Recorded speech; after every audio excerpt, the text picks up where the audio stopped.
really what humans do is they interrupt the cycle that the bees go through. And in recent cases, we've introduced new diseases by bringing other bees over from Australia in this case and introducing new viruses.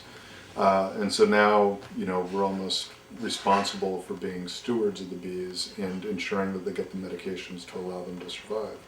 Now we're actually looking at a point in which the bee may not be capable of surviving.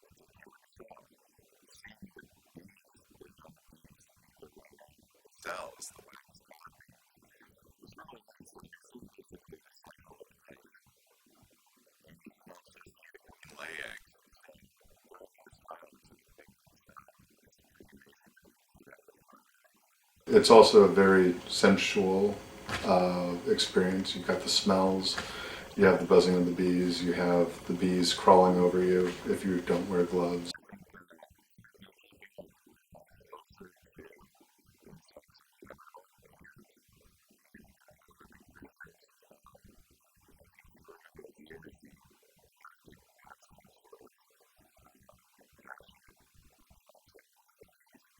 Swimming as a child, holding water in your hand and having bees come up and drink out of your hand.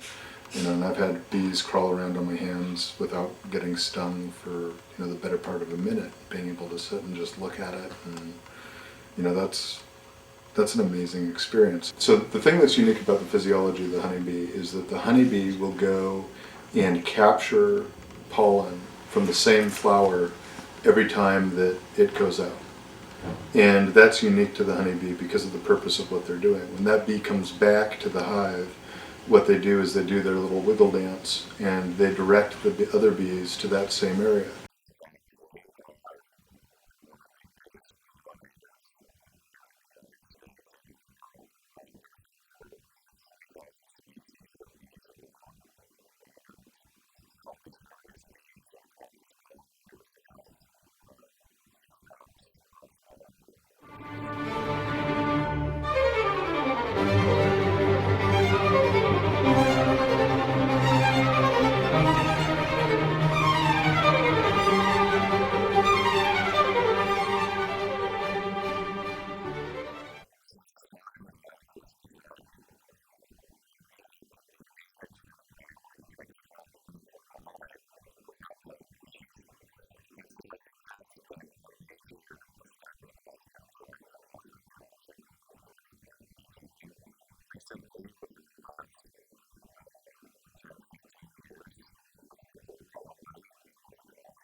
For commercial production, there's a lot of involvement, and farmers actually need the bees.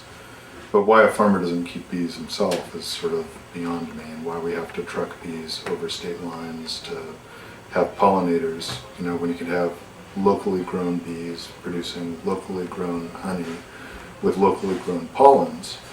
It's just sort of one of those things where we have life out of balance.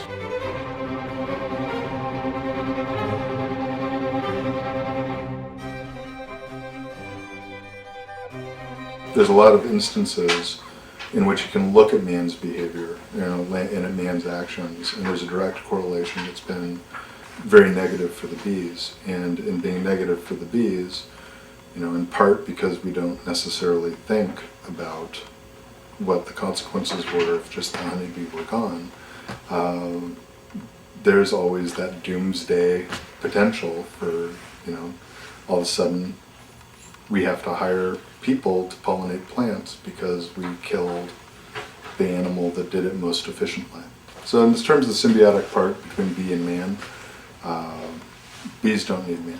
But if you took away the honeybee, or if you took away some other of the animals, mankind's life becomes completely disabled. There's a lot to be appreciative of in things that can be taken for granted. And it's just learning about how things work and learning about the bee that lets you know not only the complexities behind it, but sort of the simplicity of what a bee does. Knowing sort of the whole macro impact and world that these bees live in and what they're capable of and how they've evolved over time. It's just a real deep-seated appreciation for what they are and how they do what they do.